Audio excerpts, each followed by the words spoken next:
제가 어렸을 적에 영산강이 바로 곁에 있어서 영산강에서 자주 놀았던 기억이 있습니다. 영산강 옆에 냇가에서 보 안에서 여름만 되면 항상 멱을 감고 놀았습니다.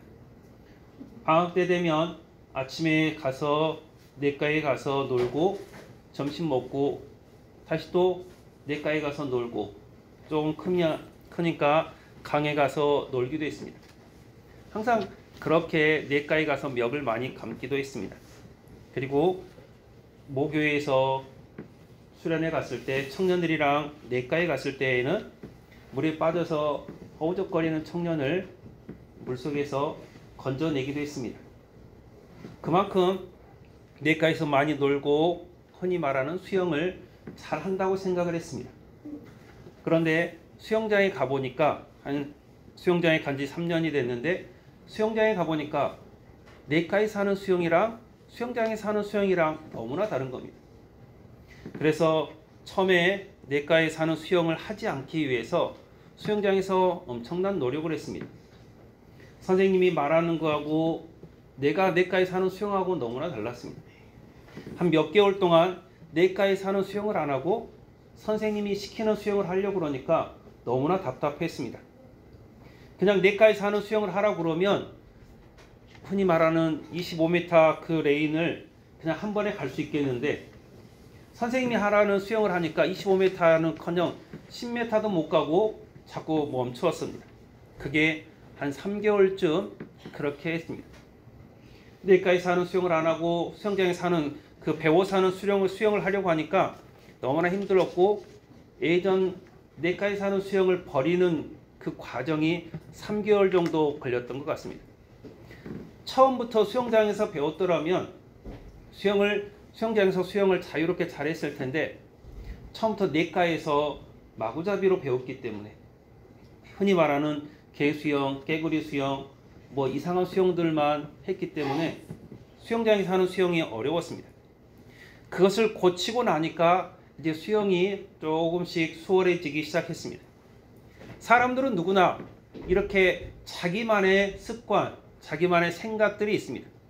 그것을 계속 가지고 가면 좋은데 여러분 그것이 올바르지 않다면 그것이 좀 틀린 거라면 우리가 그 과거에 가지고 있었던 습관이나 생각을 바꿔야 됩니다.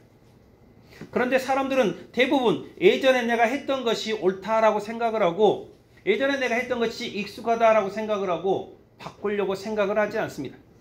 그냥 편하게 하려고 하는 것들을 볼 수가 있습니다. 그러나 예전 것이 몸에 계속 배어 있으면 새로운 것을 우리가 해 나가기가 어렵습니다. 여러분 불과 한 40년 전만 해도 40년, 50년 전만 해도 어떻습니까? 전화가 어디 있습니까? 그 전에는 서울에 나갔던 자녀가 급한 일이 있으면 어떻게 합니까? 흔히 말하는 전보가 옵니다.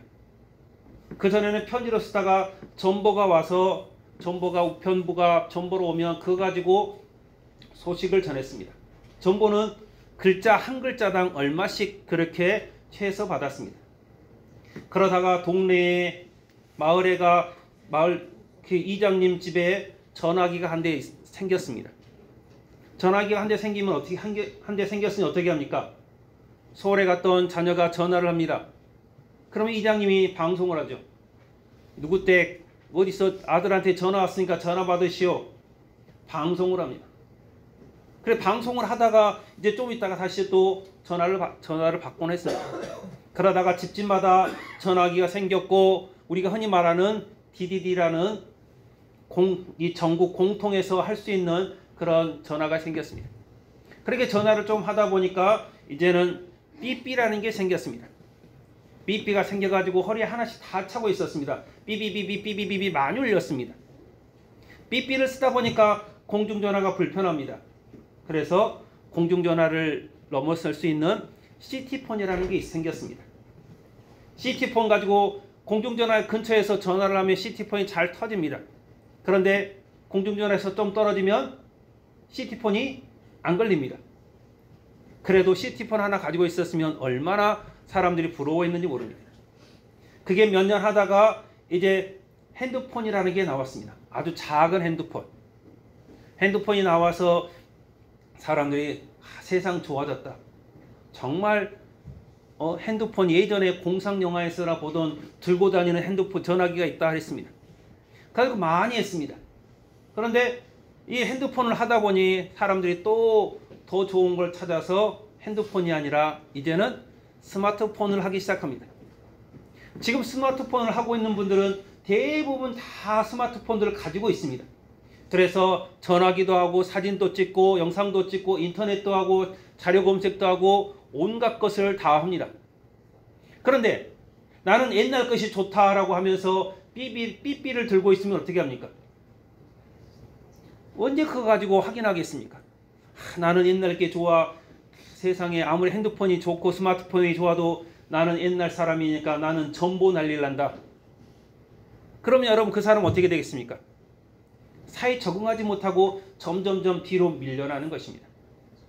시대가 변하고 우리가 점점점 좋은 세상에 살면서 좋은 것에 익숙해져야 됩니다. 스마트폰 가지고 여러분 다 할 필요는 없습니다. 내가 필요한 것만 하면 되는 것입니다. 그런데 스마트폰 말고 옛날 그 흔히 말하는 2G폰, 요즘은 5G인데 2G폰 들고 다니면서 전화기 벨소리도 띠디디디디 하는 그런 핸드폰 가지고 다니는 사람도 없고 또한 그 핸드폰이 지금 쓸 수도 없는 세상입니다. 그럼 나는 옛날 게 좋아 하면서 자꾸 옛날 거를 찾아가면 여러분 사람들한테 내가 도움이 되지 않을 뿐더러 사람들한테 폐가 되는 것입니다. 그러니까 여러분들이 자녀들이 어머니 전화기 바꿉시다. 그러면 됐다. 나 늙어갖고 전화를 무슨 전화기를 쓰겠냐. 나 그냥 있는 놈 살란다. 여러분 그러지 마시길 바랍니다. 자녀들이 핸드폰 해준다 그러면 그래 제일 좋은 걸로 해주라. 제일 좋은 걸로 해주라. 그래도 자녀들이 제일 좋은 것으로 못 해줍니다. 쓸 수 있는 걸로 해드립니다. 그러니까 여러분들이 자녀들이 핸드폰 해준다 그러면 그거 가지고 하십시오. 그거 가지고 하고 여러분들이 그거 가지고 누리셔야 됩니다. 그리고 그 핸드폰 자녀 가고 회관에 가서 우리 애가 우리 큰애가 우리 둘째가 우리 며느리가 스마트폰 해줬다고 자랑도 하셔도 됩니다. 여러분 그것이 요즘 살아가는 방법입니다. 난 핸드폰이 없어 집에 가서 전화 좀 할게. 전화 좀 빌려주면 나 전화 좀 하게. 여러분 그런 세상이 아니라는 것입니다. 옛날 과거에 묻혀서 살아가면 더 이상 발전이 없고 편리함이 없습니다. 여러분 제가 말하는 것이 여러분 100년 200년 전 이야기가 아닙니다. 불과 40년 50년밖에 지나지 않은 이야기입니다. 여러분 시대가 바뀌었으면 우리도 바뀌어야 되는 것입니다. 우리의 신앙생활도 마찬가지입니다. 여러분 전보에서 전화기에서 삐삐에서 시티폰에서 핸드폰에서 스마트폰까지 점점점 바뀌는 만큼 우리의 신앙생활도 점점 바뀌어야 됩니다. 예전에는 여러분 1907년에 평양에서 부흥성회가 있었을 때는 그냥 목사님 오셔가지고 말씀만 전해도 은혜가 됐습니다. 성경책 한 권 가지고 있는 것만 해도 은혜가 됐습니다. 그러다가 세월이 지나면서 이제는 우리나라 발전과 함께 부흥의 불길이 우리나라에 왔습니다. 기도 문화가 너무나 발전되었습니다. 그래가지고 여러분 한 30년 전만 해도 일이 있으면 우리 기도원 갑시다. 교회에서 단체로 우리 금요 철야를 갑시다. 어디 기도원 갑시다. 이 기도원 갑시다 하면서 여러분 그렇게 기도원 문화가 발달이 됐습니다. 그렇게 하다가 기도원 문화가 조금 소홀히 되고 그 다음에 하나님의 말씀 중심으로 점점점 바뀌게 됐습니다. 그리고 이제 코로나 시대를 거치면서 사람들이 우리가 교회에서 모여야 되냐라고 하는 사람도 많아졌습니다. 왜 교회에서 그렇게 많이 모이는지 모르겠다. 그냥 집에서 편하게 해도 되는데 시대가 바뀌면서 사람들의 생각도 바뀝니다. 그런데 우리가 진짜로 생각해야 될 것은 우리의 사는 모습은 다를지 몰라도 나는 변하지 않듯이 우리의 신앙생활의 모습이 달라지긴 하지만 예수 그리스도는 나의 구주라는 것, 예수님 믿으면 천국 간다는 것, 그것만큼은 변해서는 안 되는 것입니다. 그런데 사람들이 그것까지도 바꾸려고 합니다. 내가 예배 안 드리면 어때? 내가 그냥 교회 안 다니면 어때? 그냥 마음속으로 믿으면 되지. 그런 생각으로 신앙생활하는 사람들이 많이 있습니다. 그러나 그 본질만큼은 결코 변해서는 안 되는 것입니다. 예수님 안에 구원이 있고 예수님께서는 우리에게 모이기에 힘쓰라고 하셨습니다. 함께 모여서 기도하고 찬양하고 예배를 드릴 때 하나님께서 그 안에 계십니다. 예수님께서 우리에게 말씀하십니다. 두세 사람이 모인 그곳에 나도 너희와 함께 하겠다라고 말씀하십니다. 때가 악할수록 우리가 더 말씀으로 본질로 돌아가야 하는 것입니다. 오늘 21절에 보면 기록합니다. 이에 예수께서 그들에게 말씀하시되 이 글이 오늘 너희 귀에 응하였느니라 하시니 라고 기록하고 있습니다. 예수님께서 자기 동네에 가서 주의 말씀을 가르칩니다. 오늘 18절의 말씀입니다. 주의 성령이 내게 마셨으니 이는 가난한 자에게 복음을 전하게 하시려고 내게 기름을 부으시고 나를 보내사 포로된 자에게 자유를 눈먼 자에게 다시 보게 함을 전파하며 눌린 자를 자유롭게 하고 주의 은혜를 전파하게 하려 하심이라 라고 기록된 이 말씀을, 이 이사야의 말씀을 예수님께서 회당에서, 자기 동네 회당에서 가르치고 있습니다. 예수님께서는 포로된 자에게 자유를, 눌린 자를 해방하시는, 병든 자를 치유하시는 그런 역사들을 일으켜 주십니다. 그런데 이렇게 말씀을 통해서 예수님의 사역을 증거하고 있는데 이 사람들이 예수님을 제대로 믿지를 않습니다. 우리는 다른 무엇보다도 신앙의 본질인 말씀을 가까이 해야 될 줄로 믿습니다. 예수님께서 이사야의 말씀을 들어서 우리에게 말씀하셨듯이 여러분, 우리의 신앙의 기준은 하나님의 말씀, 성경입니다. 성경을 떠나서 우리가 어떻게 신앙생활을 할 수 있겠습니까? 여러분, 우리들은 하나님의 말씀을 마음에 두고 하나님의 뜻을 이루어가는 여러분들이 되시기를 바랍니다. 누가복음 2장 51절에서 기록합니다. 예수께서 함께 내려가사 나사렛에 이르러 순종하여 받드시더라. 그 어머니는 이 모든 말을 마음에 두니라 라고 말하고 있습니다. 여러분, 마리아가 예수님께서 잉태하실 때 천사가 했던 말도 그 마음에 간직했습니다. 예수님께서 이제는 호적하러 올라갔을 때 예루살렘에서 갔다가 오는 길에 예수님을 놓쳐버렸는데 예수님께서 말씀하십니다. 내가 내 아버지 집에 있어야 있는 것이 당연한 거 아닙니까? 이 말도 마리아는 마음에 담아 두었다라고 말합니다. 여러분, 우리들이 해야 되는 것은 하나님의 말씀을 우리 마음에 담아두는 것입니다. 이것을 조금 더 고상한 말로 묵상이라고 합니다. 하나님의 말씀이 내 안에서 이루어지고 내 안에서 어떻게 그것이 되어지는지 그것을 계속해서 곱씹는 것, 그것을 묵상이라고 합니다. 최근에 했던 사람들의 말로는 묵상이라고 하고 큐티라고도 합니다. 여러분, 우리 마음 가운데 하나님의 말씀이 계속해서 역사하고 움직여야 될 줄로 믿으시기를 바랍니다. 그래서 시편 기자는 시편 119편 105절에서 주의 말씀은 내 발의 등이요 내 길의 빛이니이다 라고 말하고 있습니다.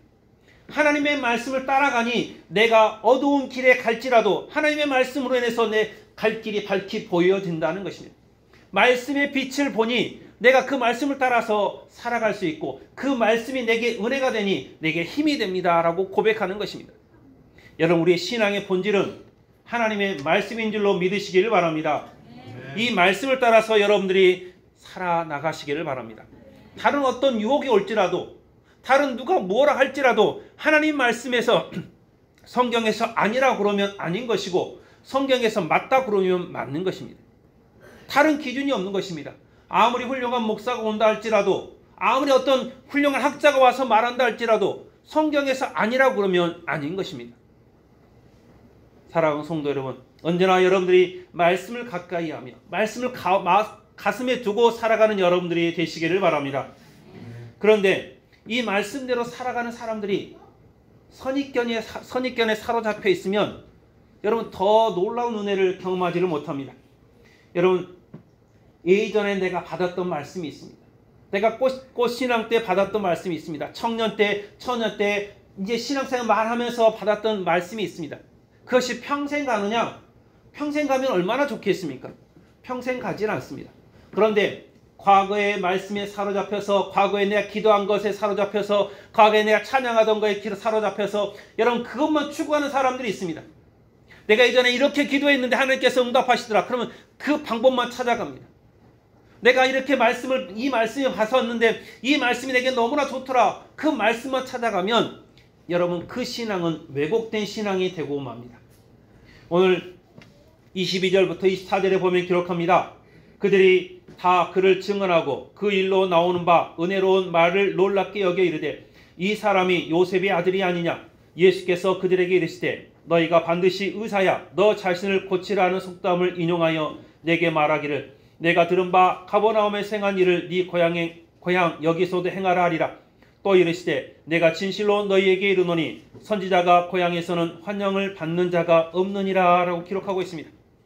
예수님 고향에 가서 많은 기적과 이적을 행했습니다. 주의 말씀을 가르쳤습니다. 놀라 다른 데에서는 다 사람들이 예수님을 그리스도요 메시아요 하나님의 아들로 다들 인정하고 있는데 예수님 동네에서 똑같이 아니 그보다 더 많은 일을 행했음에도 불구하고 이 사람들이 처음 하는 말이 그렇습니다. 너는 요셉의 아들이 아니냐라고 먼저 말하는 것입니다. 다른 말로 하면 야 내가 너희 엄마를 아는데 너희 엄마 홀어머니 모시고 사는 30살 된 노총각 아니냐. 가난한 목수 아니냐. 네 동생들 다 그렇게 줄줄이 있는 너무나 가난한 사람 아니냐. 그런데 네가 언제 말씀을 배웠느냐. 너는 결코 그럴 만한 사람이 아니다. 가서 목수질이나 해라. 그렇게 말하고 있는 것입니다. 이 사람들은 30년 동안 예수님을 봐왔습니다. 어린 시절부터 30살 될 때까지 예수님을 봐왔기 때문에 예수님에 대해서 잘 압니다. 그렇지만 그 안에 있는 하나님의 능력에 대해서는 그들이 알지 못했고 또한 그것이 나타남에도 불구하고 나랑 똑같은 사람인데 왜 내가 너를 인정해야 되느냐 하면서 인정하기를 싫어하는 것입니다. 여러분 사람들의 마음이 그렇습니다. 얘랑 나랑 비슷하면 얘가 더 잘나는 것을 인정하기 싫습니다. 하지만 내가 모르는 사람인데 얘가 너무나 뛰어나면 그냥 그 뛰어난 만큼 그 인정해버리고 나는 너에게 이기지 못해. 너는 그렇게 좋은 사람, 훌륭한 사람, 멋진 사람이라고 인정합니다. 하지만 친구끼리는 그게 잘 안 되는 것입니다. 내가 너를 아는데 내가 예전에 너를 아는데 네가 뭐가 잘났다고 그런 말을 하게 되는 것입니다. 과거의 선입관에 사로잡혀 있기 때문에 여러분 더 새로운 것들을 발견하지 못하는 것입니다. 마치 제가 영상 강의에서 수년 동안 멱을 감고 수영을 했지만 수영장에서 한 번도 해보지 않아서 수영장에서 수영하려고 그러면 너무나 힘들었던 것과 똑같습니다. 수영장에 가서 예전에 했던 그 강가에서 했던 수영을 하면 사람들이 다 쳐다봅니다. 젊은 사람이 왜 저렇게 수영하냐. 지금도 수영장에 가보면 그렇습니다. 어르신들 중에서는 여러분 예전에 강가에서 하던 수영을 그대로 하시는 분들이 계십니다. 그런데 젊은 사람이 와가지고 강가에서 하던 수영을 하면 다들 이상하게 쳐다봅니다. 바뀌어야 되는 것입니다. 과거가 나를 사로잡아서 내가 그 과거 때문에 더 앞으로 나가지 못하게 하는 그 선입관을 버려야만이 우리가 더 나은 신앙생활을 할 수가 있는 것입니다. 옛날 방식이 좋은 것도 있지만 여러분 날로 좋은 것들이 더 나오고 있습니다. 여러분 삐삐에서 CT폰으로 CT폰에서 핸드폰에서 스마트폰으로 점점점 바뀌고 있듯이 우리의 신앙생활도 예전에 했던 신앙생활이 아니라 이제는 점점점 더 바뀌고 더 하나님 앞에 가까이 갈 수 있는 신앙생활을 해야 되는 것입니다. 옛날 것만 생각하지 마시고 새로운 것들을 생각하시기를 바랍니다.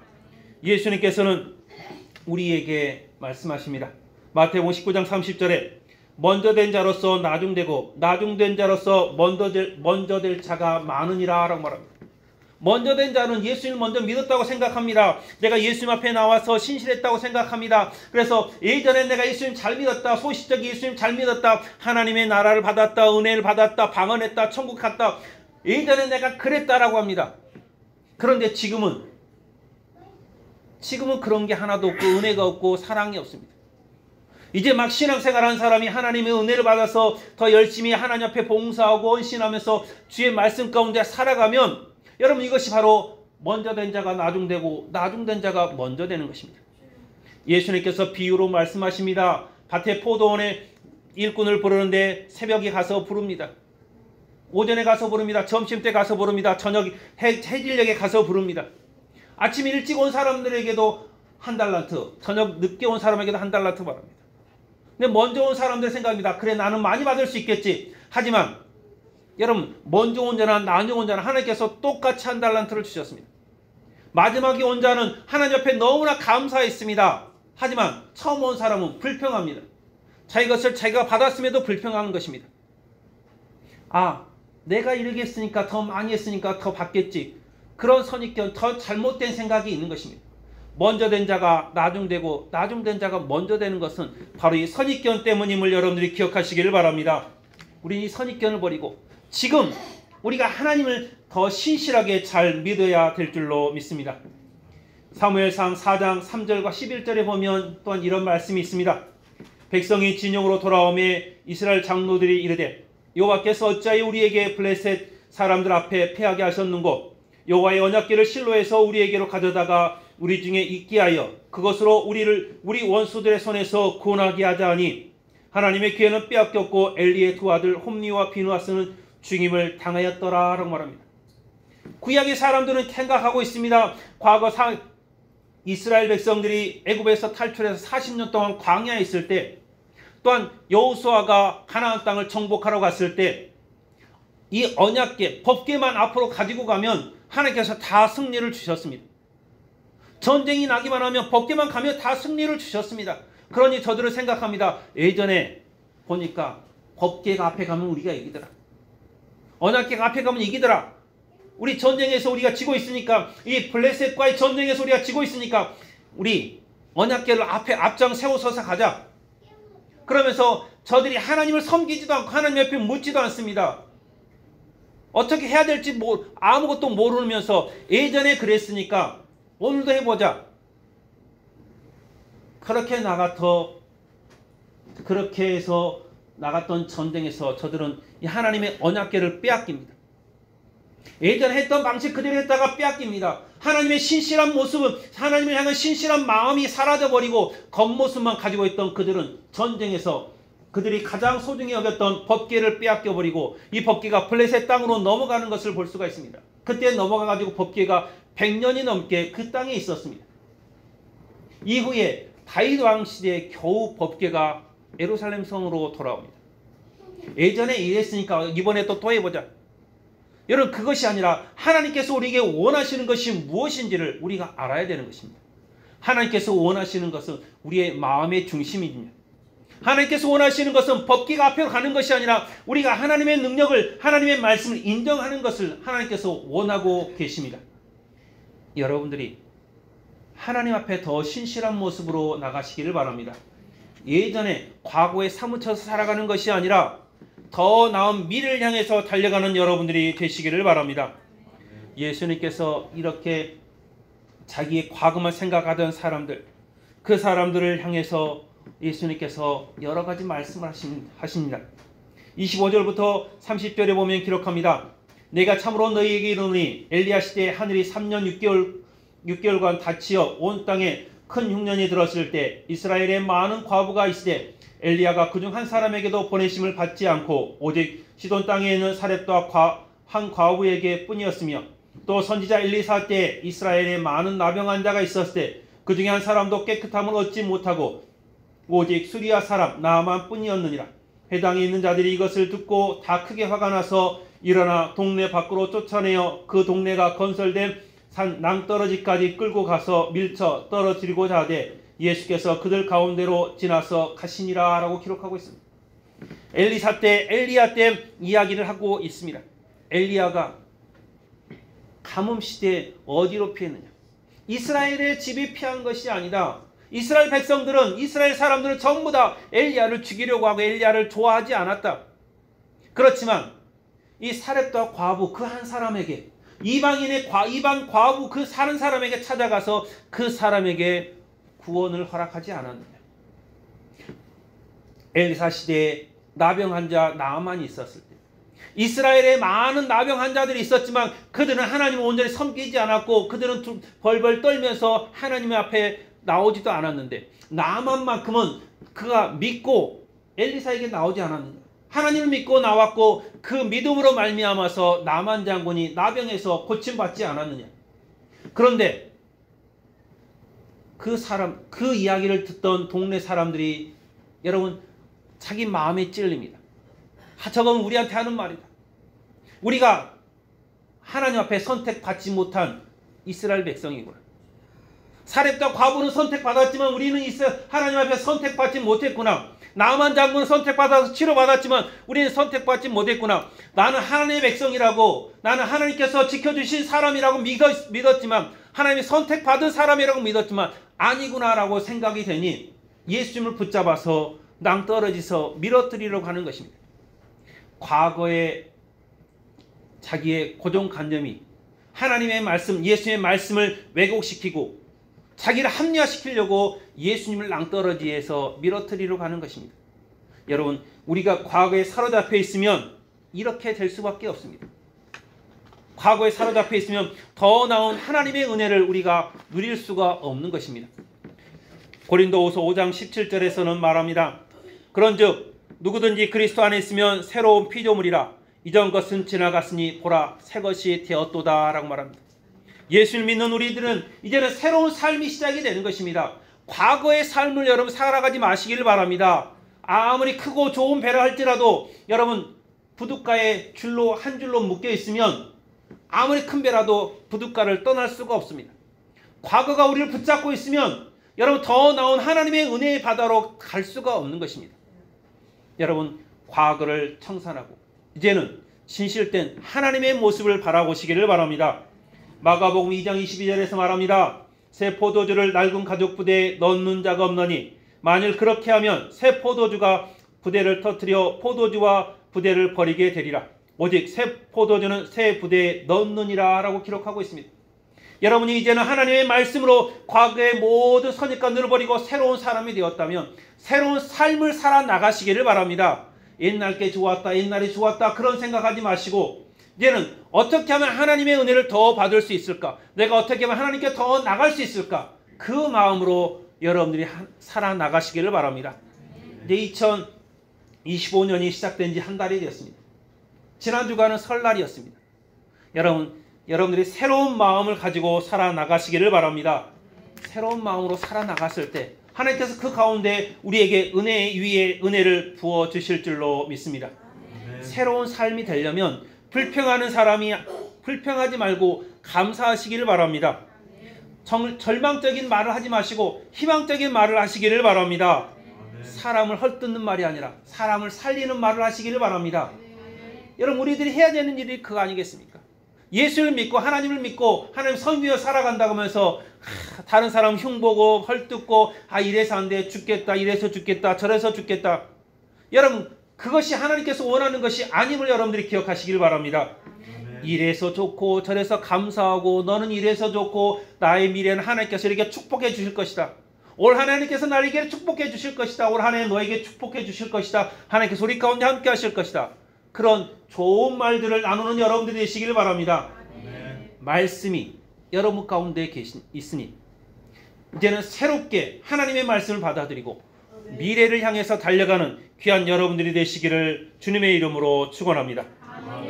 기도하겠습니다.